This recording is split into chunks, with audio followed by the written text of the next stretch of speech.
कि अब पाटन में भारतीय जनता पार्टी प्रत्याशी नहीं लड़ेगा, बल्कि ईडी और आईटी लड़ेंगे। मेरे राजनीतिक सलाहकार विनोद वर्मा के यहाँ पहुँच गए। मेरे जो ओएसडी है, जो चूँकि मुख्यमंत्री होने के नाते जो क्षेत्र में ओएसडी नियुक्त करते हैं, जो किसी की बीमारी का, किसी का और कुछ काम है जो दैनंदिन आते हैं और हम लोग समय नहीं दे पाते, तो वो सारे काम वो लोग करते हैं। उसके घर में पहुंच गए, मिला कुछ नहीं, दिन भर बिठा के रखे। इसका मतलब ये है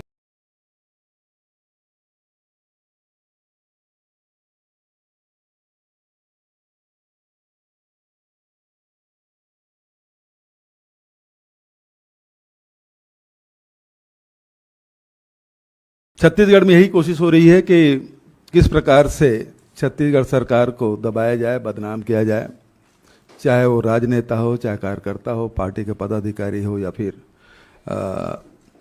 अधिकारी और कर्मचारी हो। ये सिलसिला शुरू होता है जुलाई 2020 से। झारखंड चुनाव में बुरी तरह से मात खाने के बाद इन लोगों ने इसकी शुरुआत की और आईटी ने रेड डाला। जितने भी, जिसे शराब घोटाला के नाम से प्रचारित किया गया, और इस शराब घोटाले में 2019-2020 में केक की रिपोर्ट भी है, वहाँ उन्होंने जांच भी की। उसके बाद 2.5 साल तक वो चुप रहे, चुनाव नज़दीक आते हुए, जबकि सारे कागजात ईडी को सौंप दिया गया था। उसके बाद ईडी सक्रिय होती है और फिर उन्हीं लोगों को बुलाते हैं और कहा जाता है कि 2168 करोड़ के घोटाले हुए। इसमें ये भी कहा गया कि होलोग्राम, नकली होलोग्राम का प्रयोग किया गया। लेकिन सबसे मज़ेदार बात ये है, ये नकली होलोग्राम का यदि प्रयोग हुआ तो जो डिस्टिलर है वही तो करेगा, उसी फैक्ट्री में तो होगा, लेकिन उनके खिलाफ कोई कार्रवाई नहीं हुई, बचत लोगों के खिलाफ कार्रवाई हुई। उसके घर में ज्वेलरी भी पाए, नगद रुपये भी पाए, किसी को जब्त नहीं किया गया। और कहा गया कि 2168 करोड़ का घोटाला हुआ और चल अचल संपत्ति 2018 के पहले के भी जब्त करने के बाद भी 200 करोड़ के आसपास की संपत्ति जब्त नहीं की गई।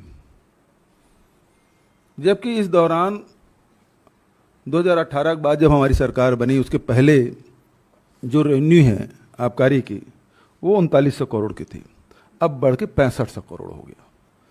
और आरोप ये लगाया ईडी के द्वारा कि राज्य के खजाने को नुकसान पहुंचाया गया, जबकि 3900 करोड़ से बढ़ के 6500 करोड़ हुआ। और आज तक के वो 2168 करोड़ में से केवल 200 करोड़ के आसपास, वो भी पैतृक संपत्ति, और 2018 से पहले अर्जित की गई आय, उसको जोड़कर भी 200 करोड़ नहीं पहुंचा। दूसरी बात, कोल स्कीम का आरोप लगाया 500 करोड़ का। एफआईआर दर्ज हुआ कर्नाटक में, फिर दर्ज हो गया भोपाल में, अभी नोएडा में भी हुआ। और उसके बाद 4 बार वो सप्लीमेंट्री चालान प्रस्तुत कर चुके हैं, और सब मिला के चल अचल संपत्ति सब मिला के अभी तक 150 करोड़ पहुंचा है। आरोप 500 करोड़ का है, लेकिन संपत्ति 150 करोड़, वो बता नहीं पा रहे। तीसरी बात उसमें महत्वपूर्ण, अभी लगातार जो कोशिश की जा रही है कि धान में भी, पैडी में भी स्कैम हुआ। सारे राइस मिल में छापा डाले गए आईटी के द्वारा। अब ईडी धीरे से घुसेगी। तकलीफ उनको ये है कि किसानों के 107 लाख मीट्रिक टन जो धान है वो मिलिंग कैसे हो गया।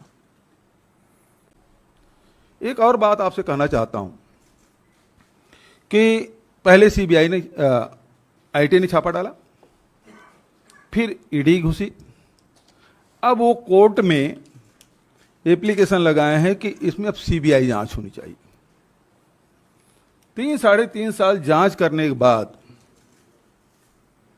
सुप्रीम कोर्ट ने जांच रोक लगाने के बाद नोएडा में एफआईआर भी होता है और उसके बाद साथ ही वो बिलासपुर हाई कोर्ट में एप्लीकेशन लगाते हैं कि इसकी सीबीआई जांच की जाए।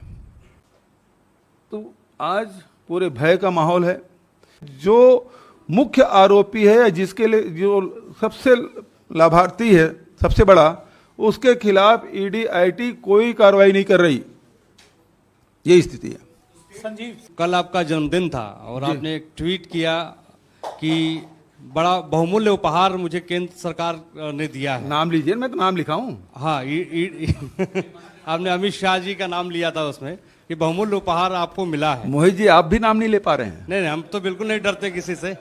मैंने तो प्रधानमंत्री जी और गृह मंत्री जी को कहा कि आज मेरा जन्मदिन है और मेरे राजनीतिक सलाहकार और मेरे 2 एसडी के यहाँ आपने ईडी का रेड कराया है, इससे बढ़िया उपहार क्या हो सकता है। उसके लिए मैंने आपका मैं आभार व्यक्त करता हूँ। तो मेरा सवाल ये है कि आपने कहा कि 200 से ज्यादा छापे छत्तीसगढ़ के भीतर जो है पड़ चुके हैं।